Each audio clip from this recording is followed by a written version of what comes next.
Assalamualaikum warahmatullahi wabarakatuh. Perkenalkan, nama saya Febrianda Faeka Putra dengan NIM 2105 1214032 dari program studi Sistem Informasi dari kelas 2021B dari Universitas Negeri Surabaya. Pada kesempatan kali ini saya akan menjelaskan mengenai cara subnetting dengan cara khusus yaitu cara tabel dan juga cara implementasi hasil subnetting ke dalam Cisco Packet Tracer. Di sini saya akan menjelaskan cara subnetting dengan tabel, yang dimana yang menjadi patokan adalah gambar berikut atau tabel berikut ini. Di sini dapat kita lihat untuk alamat IP dengan CIDR atau /24 memiliki range IP yang dapat digunakan yaitu dari 0 sampai 255.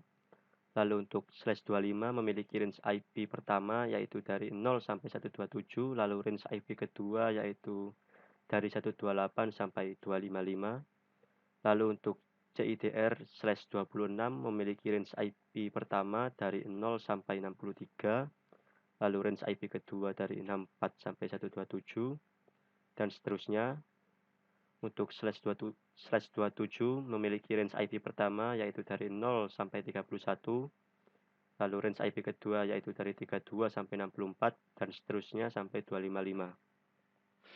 Di sini dari mana kita mendapatkan tabel seperti ini? Caranya yaitu pertama kita jadikan /24 ini sebagai patokan kita, yang dimana pada /24 ini memiliki range dari 0 sampai 255. Apabila kita membutuhkan pembagian IP untuk /25, maka kita cukup membagi /24 ini menjadi dua bagian.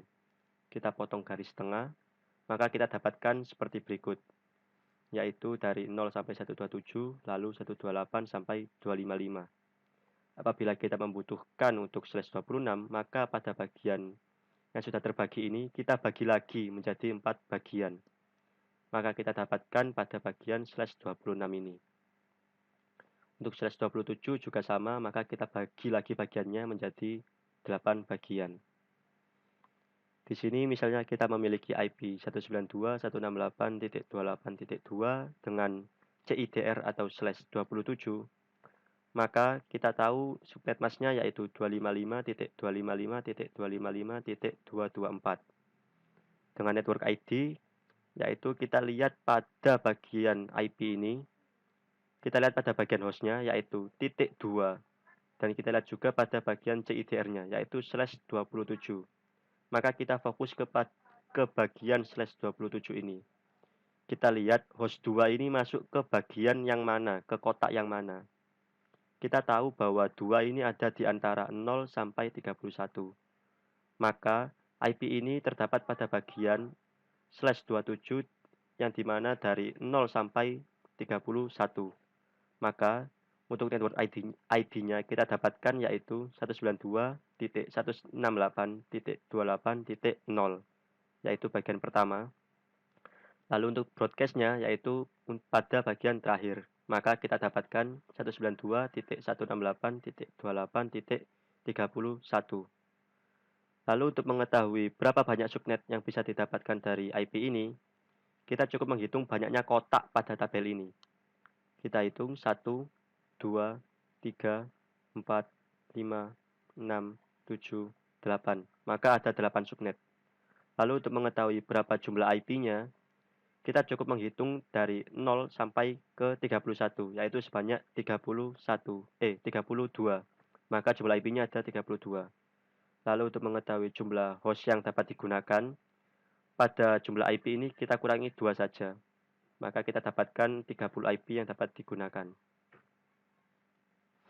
Dari hasil perhitungan tersebut, kita dapatkan pada subnet pertama, yaitu network ID-nya 192.168.28.0, yang dimana didapatkan pada kotak pertama ini.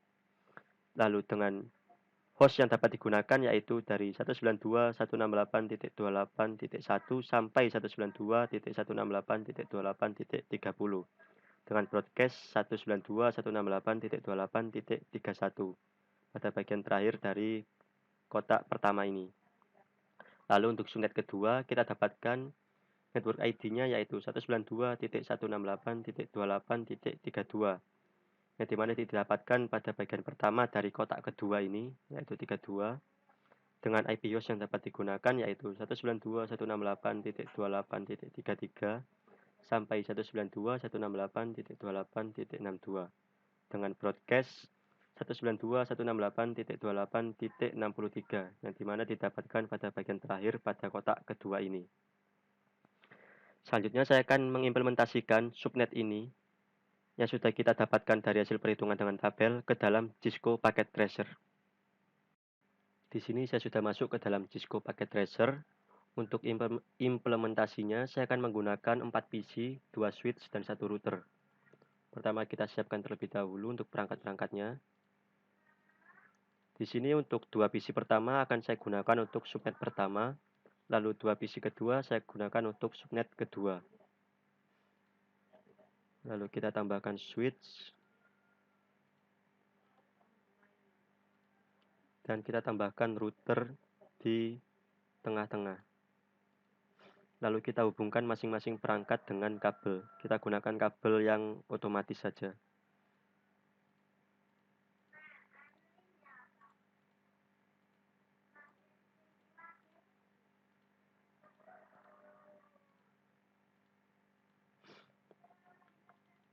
Kita masuk ke dalam routernya, kita aktifkan terlebih dahulu interface-nya, klik on. Jika sudah menyala hijau seperti ini artinya sudah menyala. Selanjutnya kita implementasikan hasil subnetting kita ke dalam perangkat-perangkat ini, yaitu ke dalam PC dan juga ke dalam router. Pertama, untuk subnet pertama yaitu dengan IP host dari 192.168.28.1 sampai 192.168.28.30 dengan /27. Kita masuk ke dalam PC pertama, kita atur terlebih dahulu IP-nya. Untuk mengatur IP-nya kita bisa masuk ke menu config ini pada bagian interface, pilih interface-nya atau dengan cara ke desktop dan IP configuration. Di sini saya akan menggunakan cara yang desktop saja. Atur alamat IP-nya. Di sini untuk PC pertama saya akan menggunakan IP 192.168.28.5 dengan subnet mask 255.255.255.224. Jika sudah, kita close, lalu PC yang kedua. Untuk PC kedua saya menggunakan IP 192.168.28.6 dengan netmask yang sama yaitu 255.255.255.224. Jika sudah close, lalu untuk PC yang ketiga kita gunakan subnet yang kedua yaitu dari IP 192.168.28.33 sampai 192.168.28.62. Kita masuk ke desktop, kita atur IP-nya. Untuk PC ketiga saya menggunakan IP 192.168.28.35 dengan netmask yang sama seperti sebelumnya 255.255.255.224. Kita close, lalu PC yang terakhir untuk IP-nya saya menggunakan 192.168.28.36.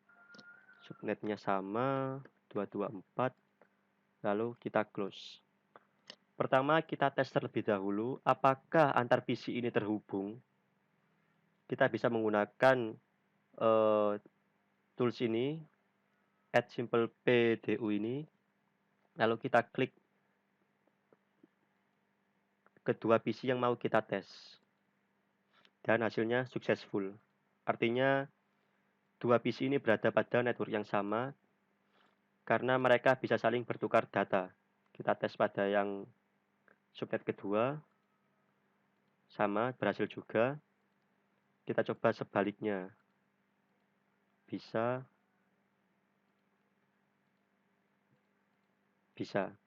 Lalu kita coba tambahkan IP pada routernya. Untuk tambahkan IP pada router, kita lihat terlebih dahulu kabelnya. Ethernet 00. Pada interface-nya kita tambahkan IP-nya. Untuk yang terhubung dengan subnet pertama, saya akan menggunakan IP 192.168.28.1. Dengan subnet mask sama, yaitu 255.255.255.224. Lalu untuk yang terhubung dengan subnet kedua, saya akan menggunakan IP 192.168.28.33 dengan subnet mask yang sama. Jika sudah, kita close. Lalu kita coba tes koneksi dari PC ke router ini. Apakah bisa? Dari PC 1 ke router bisa. Dari PC 2 ke router bisa. Lalu dari PC 3 ke router bisa. PC 4 ke router bisa. Setelah itu kita akan tes apakah subnet 1 ini dapat terhubung ke subnet 2 yang dimana network mereka ini berbeda. Kita tes dari PC 1 ke PC 3. Dan hasilnya gagal. Kita coba lagi. Masih tetap. Kita coba dari PC 2 ke PC 3. Sama. Nah, jika hasilnya gagal, itu artinya kita sudah benar dalam mengatur subnet, karena artinya komputer-komputer ini berada pada network yang sudah kita inginkan. Lalu bagaimana caranya agar komputer ini dapat terhubung walaupun berbeda network? Cara yang pertama yaitu dengan menambahkan default gateway, dan cara yang kedua yaitu routing. Untuk routing ini pembahasan yang lain saja. Kita akan menggunakan cara yang gateway. Caranya yaitu kita masuk ke dalam PC pada IP configuration. Pada default gateway ini, kita tambahkan alamat IP dari router tersebut. Yang dimana pada router ini, alamat IP-nya yaitu 192.168.28.1. Maka pada PC kita tambahkan IP tersebut. Jika sudah, kita close. Kita tambahkan lagi pada PC satunya.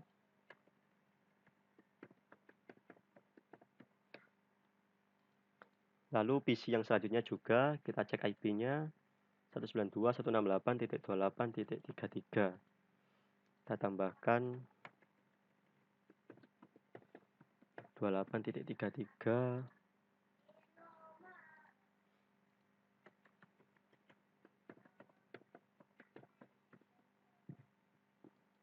Lalu kita tes lagi. Dan hasilnya successful. Kita coba sebaliknya, sama successful. Ya, sekian penjelasan saya mengenai subnetting dan juga bagaimana cara implementasinya dalam Cisco Packet Tracer. Apabila ada kekurangan maupun kesalahan, mohon dimaafkan. Sekian, terima kasih.